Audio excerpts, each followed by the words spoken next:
Oke, kawan-kawan semuanya, Assalamualaikum warahmatullahi wabarakatuh. Seperti biasa, gue balik lagi di channel YouTube ini ya. Oke, untuk kesempatan kali ini, gue ingin sedikit membahas ini ada berita terbaru ya. Sebenarnya sih masih ada hubungannya menurut gue ya, masih ada hubungannya dengan kasus ijazah Spanya Mukidi.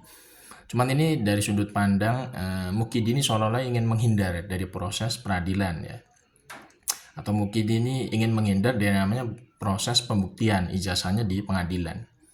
Ini kan kita sama-sama tahu kemarin ya, ada berita terbaru bahwa Mukidi ini katanya berobat sekaligus liburan ke Bali gitu ya. Ini Mukidi sebenarnya kan apa namanya ya ibu bilang ya Mukidi ini melakukan yang namanya strategi ibaratnya kabur gitu ya. Jadi Mukidi ini memang punya strategi selalu kabur kalau misalkan dia sudah dalam kondisi kepepet atau apa namanya boleh bilang ya segala macam kebobrokannya terbongkar gitu ya.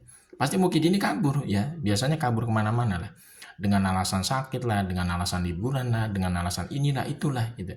Itu biasanya Mukidi itu seperti itu. Ketika misalkan dia sudah berhadapan dengan hukum gitu ya. Kita sama-sama tahu Mukidi kan sebenarnya kan sudah digugat secara perdata di dua pengadilan yang berbeda. Pengadilan Negeri Surakarta, Pengadilan Negeri Sleman, itu kan udah jelas tuh, itu peradilan perdata. Dan isi substansinya itu adalah terkait dengan ijazah aspalnya Mukidi dari SD sampai S1 gitu ya. Nah, yang jadi pertanyaan di tengah ya proses peradilan atau proses hukum ijazah aspalnya ini, Mukidi ini kenapa lompat atau kabur atau istilahnya pergi ke Bali ya dengan alasan sakit lah, dengan alasan liburan lah, dengan alasan berobat lah. Ini kan pasti memunculkan tanda tanya besar. Kalau misalkan dia ya istilahnya merasa emang berobat gitu ya karena sakit kulit, sakit kudis, sakit kurap lah. Ijazahnya itu kan harusnya bisa dititipkan kalau dia punya ijazah asli. Titipkan aja sama ajudannya. Ajudannya nanti ngasih ke Pengadilan Negeri Surakarta atau Pengadilan Negeri Sleman. Kan gampang gitu ya. Kalau misalkan memang Mukidi ini ya nggak punya niatan kabur dari proses hukum gitu loh. Tapi kan sama sekali nggak. Ijazahnya Mukidi yang asli itu nggak pernah muncul di persidangan. Mukidinya malah kabur ke Bali, yang katanya liburan lah, yang katanya berobat lah. Berarti kan sebenarnya sudah ketahuan ya, sudah ketahuan bahwa Mukidi ini memang ingin menghindar dari namanya proses hukum. Apalagi kasus ijazah aspalnya Mukidi ini sebenarnya sudah terang benderang ya. Kalau misalkan hakim di Pengadilan Negeri Surakarta dan Pengadilan Negeri Sleman ini punya ya namanya independensi hukum, punya yang namanya ketegasan dalam menegakkan keadilan, ini sebenarnya sudah bisa diponis bahwa Mukidi itu ijazahnya aspal.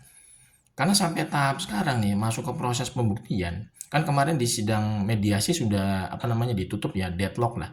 Karena Mukidi beserta tim kuasa hukumnya itu nggak punya itikat baik ya dengan menunjukkan ijazah aslinya. Yang muncul malah ijazah fotokopian.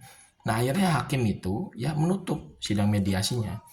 Masuk ke sidang pembuktian ya. Nah pada tahapan proses pembuktian ini harusnya hakim dari pengadilan negeri Surakarta ya itu bisa mengambil keputusan yang tegas gitu loh. Kalau misalkan dari tim kuasa hukumnya Mukidi dan Mukidinya sendiri tidak bisa menghadirkan ijazah aslinya secara fisik ke persidangan, harusnya hakim itu bisa ketok palu atau menjatuhkan vonis bahwa ijazahnya Mukidi itu aspal dan menerima semua dalil dari pihak penggugat yaitu Dr. Muhammad Taufik gitu ya.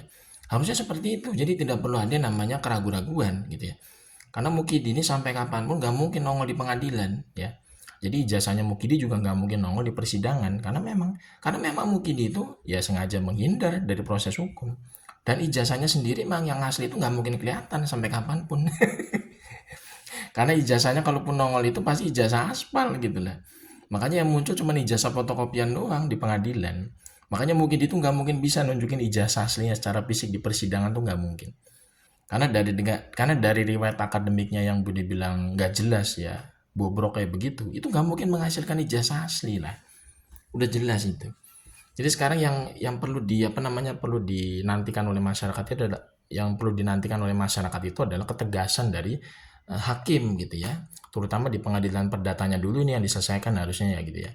Baru nanti pengadilan perdata selesai, baru nanti pidananya lanjut kalau memang ibaratnya terbukti gitu ya. Jadi mungkin ini bisa dibalik lapor gitu ya, karena sudah melakukan yang namanya penggunaan ijazah aspal atau dokumen aspal untuk menjadi pejabat publik. Kalau misalnya di pengadilan perdatanya itu sudah bisa diambil vonis bahwa Mukidi itu ijazahnya aspal. Karena sampai detik ini, sampai tahap proses pembuktian, ijazahnya Mukidi itu nggak pernah nongol satu kali pun gitu loh. yang muncul hanya ijazah fotokopian. Itu kan hakim sudah bisa mengambil kesimpulan sebenarnya. Kalau misalkan yang bersangkutan itu memang tidak punya ijazah asli, ya makanya harusnya ada ketegasan gitu ya, ketegasan yang ibaratnya tuh ya benar-benar lah sebagai seorang penegak hukum gitu ya. Apalagi hakim ini kan menentukan ya, vonisnya itu sangat menentukan untuk proses apa namanya kelanjutan dari kasus ijazah aspalnya Mukidi ini gitu kan.